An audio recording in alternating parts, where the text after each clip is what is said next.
Hi friends, ఎలా ఉన్నారు? బాగున్నారండి? మీరు బాగుండాలని కోరుకుంటున్నాను. మా ఇంట్లో పెద్ద చెట్టుకు తేనె పట్టు ఉన్నదండి. ప్రతి సంవత్సరం ఎండాకాలం స్టార్టింగ్లో వచ్చి వర్షాకాలం స్టార్టింగ్లో వెళ్ళిపోతాయండి తేనె పట్టు.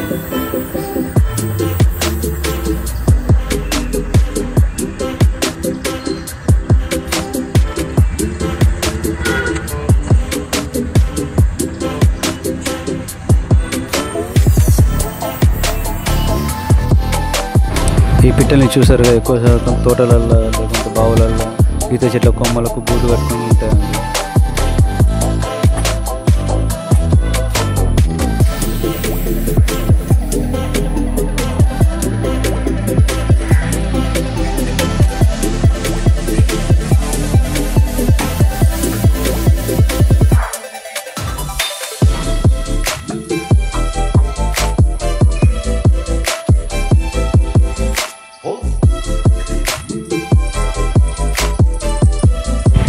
ఈ పిట్టలు ఎక్కువ శాతం ఈత చెట్ల కొమ్మలకు, పెద్ద పెద్ద చెట్ల కొమ్మలకు గూళ్ళు కట్టుకొని అందులో జీవిస్తూ ఉంటాయండి.